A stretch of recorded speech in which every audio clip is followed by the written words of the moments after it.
Hi guys, welcome back to my YouTube channel. This is Boss Up with Wambui Gishigi, and we are here to bring you another episode of Bossing Up in 2022. So today we are in an art studio and we are going to show you our next guest, and he's going to tell you how he began his work, where he is and how it's going. And here we go. Tuambie jina lako na uko ni wapi na unafanya nini? Kwa majina naitwa Richardson Mudibo. Mimi ni fine artist. Mi paint, mi uchora, mi train my students, mi unacha upcoming talents na vitu hizo. But mostly I'm just a painter. Na mi utoka Kabiria, Kabiria Satellite, a place known as Kivuli Center. Hapa nipo initial home. Are you from here? Are you from somewhere else? Then you came and settled here? As in, I dwell in Nairobi. But you were born here or no, I was born in Western Kenya, western part of Kenya. Yeah. How did you start painting? Is it like something from a young age, amani with time umegrow? I started painting, drawing. I started having passion in art when I was very young. Wakati nilikuwa mdogo sana. So during our days ilikuwa nafunzwa shule, ilikuwa nafunzwa in primary and in high school.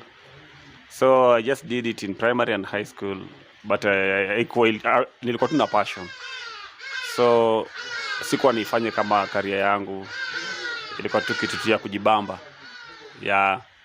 So nilianza kitambo sana kama ni mdogo. I used to copy my brothers, my elder brothers walikuwa wanachora, nilikuwa na copy vitu wanafanya vitu kama hizo. So nika grow, nikiendelea tukipenda, hivyo tu. Na ulichuzaje now this is your career? What time did you know this is what I want to do?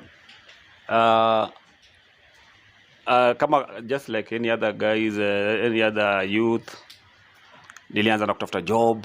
I used to play soccer, ile hali ya kujitafuta azi.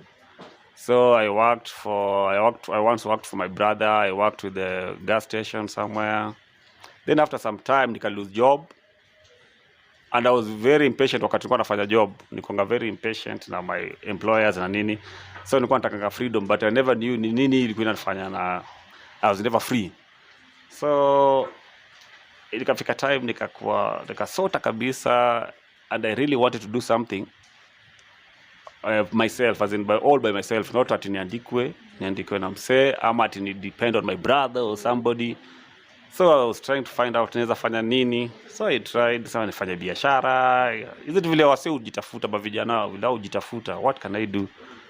Then baadaye I started face painting. Somebody alionyesha something about face paint watu hii. So vile face paint watu hii niko inaleta do. Then nikakumbuka niko do art kana niko shule. Nikasema then I can do art from there, ndo nikaanza kuchora sasa. Ukisema face painting, you mean hizi zenye tunapata kwa park au watu wanaenda kucheza? Actually hata ilikuwa Uhuru Park. Ilikuwa Uhuru Park, ilikuwa Christmas Day. So hiyo siku ya Christmas ndio watu wao huenda na families go have fun in the park. So watu wao walikuwa wengi, so I started painting there. Then nikajua then art inaanza kwenda do, ina pay, because if these kids can pay me for just paint their face, it means nikifanya art very serious, it means they can still pay.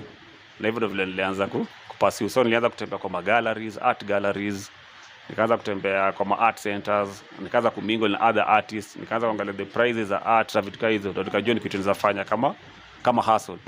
Yeah. Na ulifikaje hapa sasa Kabiria ukafungua hadi shop yako?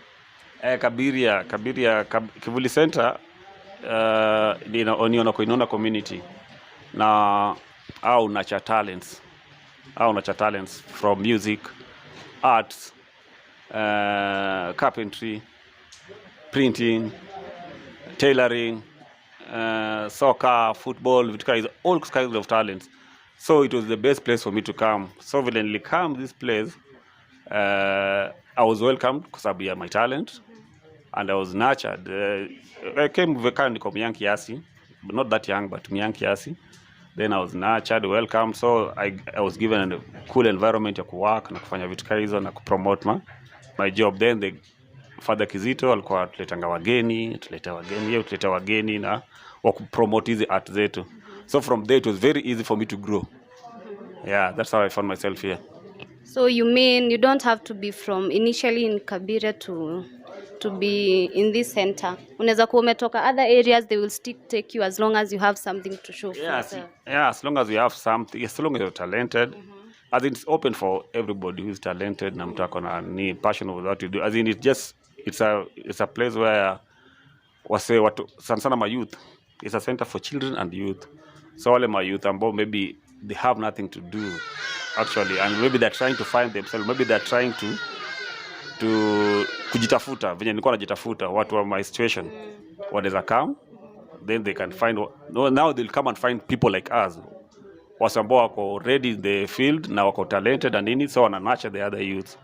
So these other youth wenye bado hajani au wakam na kila wapata watukaa sisi at the center tunawa nurture. That's the same way we came in and we find some other guys who are wanaelewa. Yeah, so that's how this place works. Now uko na very big celebrities here you have drawn. Tell us what inspires you. Ni ukiona celebrity unamchora ama what other thing inspires you art? Actually me were inspired by the daily activities vitu zina happen. So at first nilikwambia mimi an all round artist. Kwanza inspiration ina come from what happens, as in daily activities, one. Then something else, I can be inspired by what the client wants. So kwanza una figure out what does the client want. Client anaweza kupatiwa idea, anataka kitu fulani, then una come up nayo unakuwa inspired, so unaanza kufikiria on that line anataka nini. So nikisema about daily activities, like at the moment in Kenya kuna story na politics na nini. So politicians au ni bamba sana. Mimi hupenda characters za politicians. That's why nilichora Jalango, because he wants to become a politician. Anataka kuwa MP wa Lang'ata. Kuna baba. Nikachora baba hapo. Yeah, there's some other politicians nilichora kina Murkomen, Alfred Mutua, Ruto. You know, these are the politicians just because it's politics time. Unaelewa ni wakati wa siasa. So you see, you really inspire politics. Apart from that, naweza kuwa inspired na kama this is a ghetto. In my own interpretation ya ghetto. It's not realism, it's semi-abstract. It's a painting out of imagination. It's not at a place flani. It's just from my mind. Somewhere in Nairobi. Ghetto inakaaje in Nairobi. Even my interpretation. So the daily activities, things that happen in the ghetto. Kuna mamat, tuk-tuk, wase, shughuli, nini, it's congested. Unaona? Alafu most of the ghettos wanga ziko situated karibu na wase wa middle class ama yeah. So yeah, vitu kaa hizo. Then these are rose. I like models, I like celebrities. Nikichora celebrities, me get clients wengi sana. Nikishachora celebrities because people watani judge kulingana na vile nimetoa huyo celebrity. Yeah, so like Aziad. Nikichora Aziad na ni post niseme nimechora Aziad, wasota compare sema kweli ni Aziad, by the way ni Aziad. Oh, so you can paint Aziad. So hata mimi unanipa paint. So somehow me get clients wengi sana nikishachora a celebrity ama somebody who is known. Unlike nichore mtajulikani. Alafu niseme I'm an artist, mi uchora, cheke watasema how sure am I that huyo mseni huyo anakaa hivyo. Yeah, so hiyo ndo ni. What is your best time to draw? To paint? Anytime. Mi paint anytime. Naweza paint usiku, naweza paint asubuhi, naweza anytime as long as niko na peace of mind na niko na psyche. Hakuna specific time ati mi paint. Yeah, depend na mood. Alafu pia depend na demand. Kama niko na demand, mood itamata. Unaelewa? As in demand ikiwa hata kama ni mgonjwa, utangangana tu na ka brush paka umalize, paka ufanye job ya.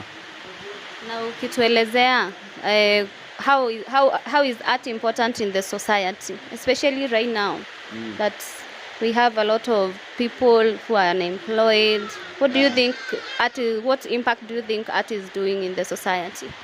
Artists artists, most artists, okay, like me, I, there are things I may want to say to the public, ama to the, as in kuna vitu nataka kuongea, but I can't express myself, maybe ama sina hata hiyo power ya talk to people, ama to talk to masses, ama vitu kama hizo, but I can express that through art.